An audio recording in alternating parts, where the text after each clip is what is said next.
MQ Pakistan की जानिब से आज प्रेस कॉन्फ्रेंस की गई है जी, और उसमें तमाम सीनियर लोग मौजूद थे।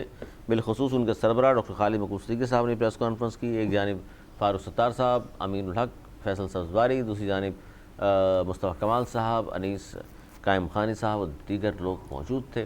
प्रेस कॉन्फ्रेंस का बुनियादी मकसद तो ज़ाहिर तनकीद था पाकिस्तान पीपल्स पार्टी पर। ये बताना था कि जनाब 140A जो है 140A उसको 28वीं तरमीम में वो MQM ने कहा जी शामिल किया जाए। फारूक सत्तार साहब ने भी ज़ाहिर गुफ्तगू की। उन्होंने कहा कि जो MQM का एक ओहदा यानी गवर्नरी का उनसे बर्दाश्त नहीं हो रहा, ख़ुद 8 ओहदे उन्होंने रखे हुए हैं, तो वफाक को हमारी ये फ़ाइनल आखिरी वार्निंग है। और उन्होंने शदीद तनकीद की MQM की जानिब से पाकिस्तान पीपल्स पार्टी पर भी, और फारूक सत्तार साहब ने तो वफाक को भी आखिरी वार्निंग दे दी। और मैं चूँकि MQM के हवाले जो खबरें सारी इसमें शामिल कर लूँ तो उनके अपोजिशन लीडर हैं जी अली खुर्शीदी साहब सिंध असम्बली में, वो कह रहे हैं कि जी सिंध हुकूमत और वफाक ने दोनों ने मिलकर हमें माऊ बनाया, माऊ बना दिया जी, आखिरी वार्निंग भी दे दी, 140A शामिल भी कराना है। और वो कह रहे हैं जी सड़कों पर हम नहीं आना चाहते, हमें मजबूर न किया जाए। सर क्या कहेंगे जरदारी साहब से मुलाकात के बावजूद इस तरह की गुफ्तगू? अरे मामू कौन किसको बना रहा है ये तो आने वाला वक्त ही बताएगा। जो लोग समझदार हैं वो समझते हैं मामू किसने किसको बनाया है और भांजा कौन है और मामू कौन है और कौन को किसने बनाया है मामू। लेकिन दूसरी इतला ये है कि बड़े सीरियस टॉक चल रहे हैं पीपल्स पार्टी में और MQM में, और उसको मॉनिटर कर रहे हैं। फेस सेविंग की प्रेस कॉन्फ्रेंस दी थी आज, उसको मॉनिटर कर रहे हैं वज़ीर दाखिला साहब। हाँ माशाल्लाह मोहसिन नकवी साहब। और ऑफरे रोज़ के तौर पे कभी MQM को दे दी जाती है, उनकी बात वहाँ तक पहुँचाई जाती है। यहाँ तक कि कहने वालों ने कहा, ज़राए ने मुझे बताया कि 4 वजारतें उनको ऑफ़र हुई हैं, एक मुशीर, 2 लोग क्या होते हैं मुशीरान जो दूसरे होते हैं ना, मावान खुसूसी जो होते हैं वो उनको दिए जा रहे हैं, और भी कई चीज़ों की ऑफ़र है और वो हुकूमत में शामिल हो जाए। इसके पीपल्स पार्टी को वैसे ज़रूरत तो है नहीं ना इनके वोट की सिंध में। इसके बदले पीपल्स पार्टी को क्या ज़रूरत है वो बताऊँ। इसके बदले में इनसे क्या मांगा है?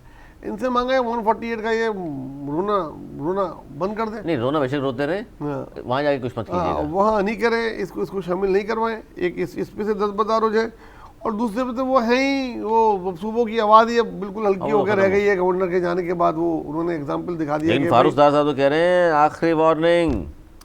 तो ये डू मोर की बात है कि भाई कुछ और दें, वो ये चाहते हैं। मैं कहना चाह रहा हूँ लेकिन कह नहीं पाऊँगा।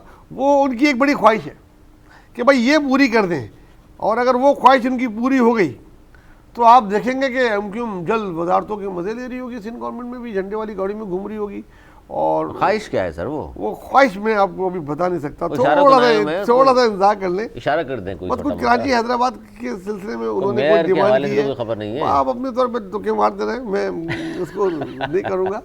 लेकिन अगर वो चीज़ पूरी कर दी जाए तो कोई मामू नहीं, कोई भांजा नहीं, सब भाई भाई हो जाएंगे। देख लेना, भाई भाई है अंदर से तो अभी भी। लेकिन साथ साथ ये तो बता दें कि मुर्तज़ा वहाब का बतौर मेयर फ्यूचर आपको ब्राइट नज़र आ रहा है या डार्क नज़र आ रहा है? मुर्तज़ा वहाब का भी जो है ना, मुझे तो उनका फ्यूचर एज ए मेयर बोलूँगा ना, एज ए मेयर मुझे उनका जल्द एंड नज़र आ रहा है।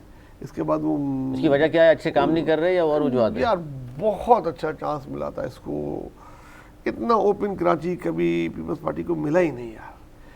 इतने पैसे इनके पास, इतनी पावर इनके पास, कोई रोकने वाला नहीं, कोई पूछने वाला नहीं। कराची को मतलब ख्वाहिश थी पाकिस्तान पीपल्स पार्टी मोहतरम 30 साल से सुना करते थे कि हमारी ख्वाहिश है कराची में हमारा कभी मेयर आ जाए। ये ख्वाहिश, और ख्वाहिश के लिए उन्होंने कितनी जानों की कुर्बानी दी कराची में पीपल्स पार्टी के कारकुनों ने, क्या क्या चीज़ें। उसके बाद जब ये चीज़ मिली तो बस वो ऐसा कर देना चाहिए था कराची के, फिर बोलते कि यार हमें इनका मेयर चाहिए। और वजह ही क्या थी? बार बार ये बोला गया फंड की कमी नहीं है, कोई तुम्हें कोई रोक नहीं रहा, तुम रो नहीं सकते वसीम अख्तर की तरह। तो ये जो बातें हम सुनते हैं रोजाना कि आखिरी वार्निंग दे दी जरदारी साहब ने, कभी कहा जाता है बिलावल साहब ने कहा 100 दिन में चेंज कर देना। सर 3 साल हो गए हैं, अभी तक तो चेंज हुआ नहीं कुछ। देखिए थोड़ी बहुत कोशिश की जाती है, मगर वो बहुत ज्यादा काम करने की जरूरत थी। पे आते हैं मस्खरापन कर रहे होते हैं, संजीदा ही नहीं है। बस वही है ना, अब ये इसलिए मैं आपसे कह रहा हूँ वो उसका एज ए जो उसका स्पेशलिटी है कानून, कहीं ऐसा तो नहीं है जिसका वो बैरिस्टर है, कि वो उसमें मेयर उनका फ्यूचर नजर आएगा। मेयर कराची जरूर है, लेकिन जो कराची का सदर है पीपल्स पार्टी का, वो साथ नहीं खड़ा हुआ। बहुत सारी चीज़ें हैं ये जिनकी जब खत्म हो जाएगी मेयरशिप। तो उसके बाद डिस्कस की जा सकेगी। अभी करना बल्दिया फजूल तो अलग है कि उनकी नाकामी की वजूहात में से फिर वजूहात बताई जाएंगी क्या क्या है। लेकिन बहरहाल मेरा अपना तज़िया ये है कि मैं इनका एज ए मेयर फ्यूचर और नहीं आगे देख रहे। नहीं और देख रहा। एमक्यूएम का फ्यूचर क्या देख रहे हैं? जब इतनी बातें हो गई हैं, आप कह रहे हैं हुकूमत में भी आ सकती है, पसे पर्दा बातें भी चल रही हैं, तो एमक्यूएम का मुस्तकबिल आपको क्या नज़र आ रहा है? अगला मेयर एमक्यूएम का होगा, एमक्यूएम दोबारा असम्बलियों में होगी, एमक्यूएम का दौरा होगा, फिर वजारतें होंगी, लोग फिर वोट दे देंगे। कब नहीं था यार अली, आज हम इससे डिस्कस करो, तारीख के साथ डिस्कस करो, सालों के साथ डिस्कस करो। 3 उनके खिलाफ ऑपरेशन हो आप गए, ये भाई मतलब हजारों कारकुनान उनके चले गए। आप कह रहे हैं जी फायदे में रही एमक्यूएम, ऐशें करती रही। साल बताओ नसीर बाबर क्या करता रहा यहाँ? देखो तो कितने कितने मावर अदालत कितने कत्ल हुए हैं? हाँ, और वो किसके खिलाफ हुए हैं? दूसरी तरफ तो दूसरे हाथ में लड्डू लेके लोग बैठे हुए तो थे इनका ना। शोधा कब्रिस्तान फिर किसने बात किया? इनका तो अभी वो लोग कहाँ हैं? वो लोग उसको तो ये कह रहे हैं कि हमने ही तबाह किया। आज खुद इनके वजीर, इनके बड़े बड़े रहनुमा, खुद नसीम जलील साहबा कह रहे हैं हमारी वजह से कराची तबाह हुआ जी, हमारी ही गलती थी, वो ये एमक्यूएम की थी। वो अब दूसरे पे डाल रहे हैं, बानी पे डाल रहे हैं।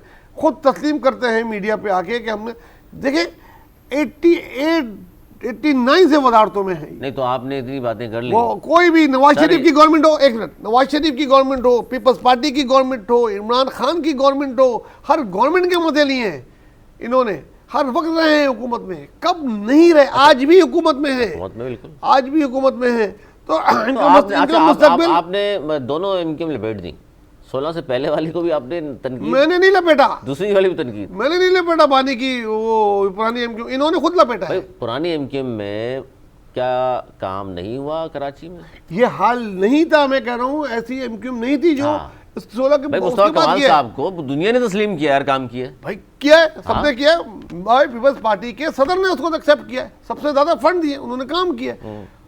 तो उसके बाद उन्होंने बोला जी आपके सामने रिकॉर्ड पे, मुझसे क्या कह रहे हैं आप? अच्छा मैं लंबा हो जाएगा, मैं एमक्यूएम वाले मौजू पे, क्योंकि एक और भी बात है, एक खबर है, वो ही शामिल कर लूँ। सर ये आप जाहिर है आपकी नज़र है, जाहिर है कराची में पले बड़े हैं, तालीम आपकी यहाँ पर है, तो आपको पता भी इन तमाम चीज़ों का। एक बात की हैदर अब्बास साहब, बड़े पुराने आदमी कराची यूनिवर्सिटी के, आपके दौर के, उन्होंने कहा जी कादर पटेल मेरा दोस्त नहीं भाई है, इसके लिए मैं जान दे सकता हूँ। सर ये बात एमक्यूएम में बहुत कारकुनान में हूट कर रही है। वो कहते हैं यार ये तो कहता था कायद के लिए जान भी कुर्बान है, भाई बोलेगा तो ये कर दूंगा, जान उसके लिए तो दी नहीं। अब कादर पटेल भी इस पार्टी वाला, उसके लिए क्यों जान देना चाहते हैं? ये क्या सर अंदर की बात बताएं। देखिए इनकी दोस्ती तो पुरानी है, ये तो मुझे पता है, बहुत पुरानी दोस्ती है। और दोस्ती इनकी हैदराबाद जब मुझसे बाहर जिला वतन थे तब भी इनकी आपस में राब्ते कभी भी ख़त्म नहीं हुए। बहुत सारे प्रोग्रामों में उनमें शामिल था जिसमें दोनों एक ही स्टेज पे बैठे हुए थे और दोनों एक दूसरे की बड़ी तारीफ़ कर रहे होते थे। वो भी अपने किस्से सुना रहे होते थे, ये भी सुना रहे होते थे। ऐसा तो नहीं जब मुल्क से बाहर थे हैदर साहब तो इनके घर वालों का भी ख्याल रखा? अब ये तो अंदर की बातें होती हैं, मुझे कहते जेब भी नहीं देंगी। ये तो खुद अब कादर पटेल से पूछा जाए। जान एक आदमी पहले अल्ताफ हुसैन के लिए दे रहा था, वो अल्ताफ हुसैन से यार अचानक उनका कादर पटेल हो गए। देखिए ये बात तो अब कादर पटेल इसका जवाब देंगे। हैदराबाद से तो अपना बता दिया कि भाई मैं तो जान दे रहा हूँ। अब देखते हैं ये प्यार एक तरफा है कि दो तरफा है, ये है। लेकिन दोनों में दोस्ती पुरानी है, इसमें कोई वो नहीं है। अच्छा किसी एमक्यूएम के सिवाय बानी मुर्तज़ा के, इसके अलावा किसी के बारे में उन्होंने कहा मैं जान दे सकता हूँ इसके लिए? नहीं भाई मुस्तफा कमाल के लिए जान दे दें, फारूक सत्तार के लिए दे दें, खालिद भाई के लिए दे दें। बहरहाल ये भी हो सकता है उन्हें अनकरीब कुछ चीज़ के उम्मीदवार हो। तो आप क्या समझ रहे हैं पार्टी में जा रहे हैं? वो कोई भाई हालात क्या ऐसे हैं क्या? कौन नहीं गया, कितने सारे चले नहीं गए तो हालात कुछ और थे ना, अब तरह कुछ और है। अब तो मर्जर हो चुका ना सर। वो तो जुगा, लेकिन गुंजाइश है अभी भी। पीपल्स पार्टी में बहुत गुंजाइश है, वो हर वक्त तैयार रहते हैं लेने के लिए। और रज़ाकारों को देखे ना, आए यहाँ कम, कराची में कम रहते हैं, इंग्लैंड में ज़्यादा रहते हैं। मुशीर भी है, गाड़ी भी है, सब कुछ है। ऐसे और बड़े हैं, नाम लूँगा गलत हो जाएगा, बुरी बात है। नाम लेके बात कर ले। हाँ अनीस एडवोकेट को क्या दे दिया? कुछ भी नहीं, जाके ज़ाया हो गए।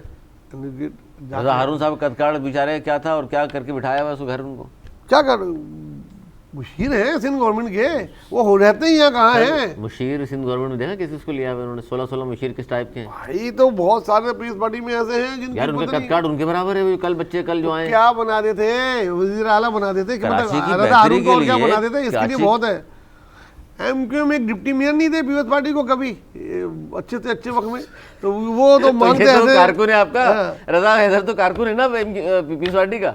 कारकुन MC का है। आज भी उसको देखा जाता है बेचारे को इसी नजर से कि यार ये एमक्यूएम का है। ये तो रहेगा, तो आइए, हमेशा रहेगा। क्या हकीकत ये है? तो हमेशा रहेगा पर कि उस पर ट्रस्ट डेफिसिट तो रहेगा। वो आ गया, यार, इज्जत नहीं, देते हैं, उनकी भी दोस्तियां हैं पीएस पार्टी के बहुत सारे लोगों के साथ। आप नहीं समझते कि मेयर के साथ खड़ा कर देते उसको, तो एडवाइस को अच्छी दे देते वो? बिल्कुल खड़ा करना चाहिए था, अगर उनको लिया था, हो सकता है उनसे कुछ काम लेने के लिए लिया हो, क्या लेकिन काम लिया? मेरी इतला के मुताबिक वो पाकिस्तान में रहते ही नहीं वो हैं। हमारे भी मुलाकातें रहती हैं उनसे, वो कहते हैं काम लेते ही नहीं, मैं क्या करूँ यहाँ। वो फैमिली है उनकी, ठीक है वहाँ, लेकिन वो काम ही जब कुछ नहीं है बंदे के पास तो क्या करेगा वो? एनी सर्टिफिकेट बैठे हुए ना घर पे, ले ले काम उनसे। बिल्कुल काम के आदमी है, लेना चाहिए उनको काम। क्या काम लिया उनसे? बेचारे ने एक इंटरव्यू दिया था, वो घर बैठे हैं अब। हाँ, और बाफायदत घर बैठे हुए यही काफी नहीं इसमें तस्वीर से नहीं जाएंगे, ये जुमला बहुत दूर तक जाएगा। यही बड़ी बात होती है। बहरहाल एमक्यू का मुस्तकबिल आपने सवाल किया था, मैं फिर उनको हुकूमत में देखता हूँ, सिंध हुकूमत में भी देखता हूँ, वफाक में तो वफाक में तो है ही ना। हाँ। इसका सीधे कौन देख रहे हैं? हुकूमत में मैं देख रहा हूँ। और वोट में बढ़ेगा कम होगा? वोट बैंक है, फिर ये सवाल किया जाए, वोट बैंक है तो है, वोट बैंक बढ़ेगा नहीं बढ़ा, उन लोगों का बैंक बैलेंस जरूर बढ़ जाएगा जो मजीद वजीर बनेंगे।